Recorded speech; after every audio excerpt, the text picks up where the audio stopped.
Dua pada marah dan warganya bergerak serentak laksanakan amanat pendidikan, bervisi wujudkan siswa belia, berkarya religius inovatif, lukas inspiratif, amanah nasionalis. Melalui kegiatan bagi jalan pipa,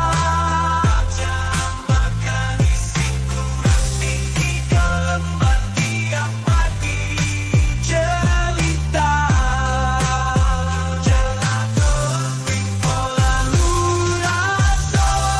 langitkan awal lohor raih ridho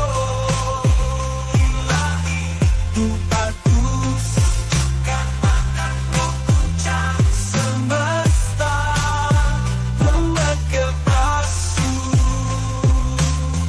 perjuangkan mimpimu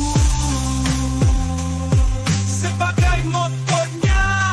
warga Istian dua pada marah teruslah berpacu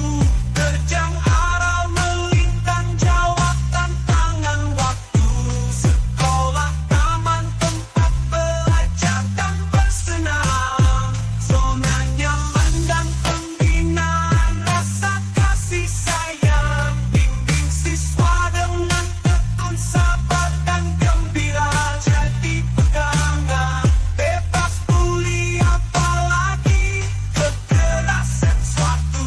keniscayaan lestarikan moral Pancasilais dengan yel-yel dan dua pada marah anak hebat sopan bertindak santun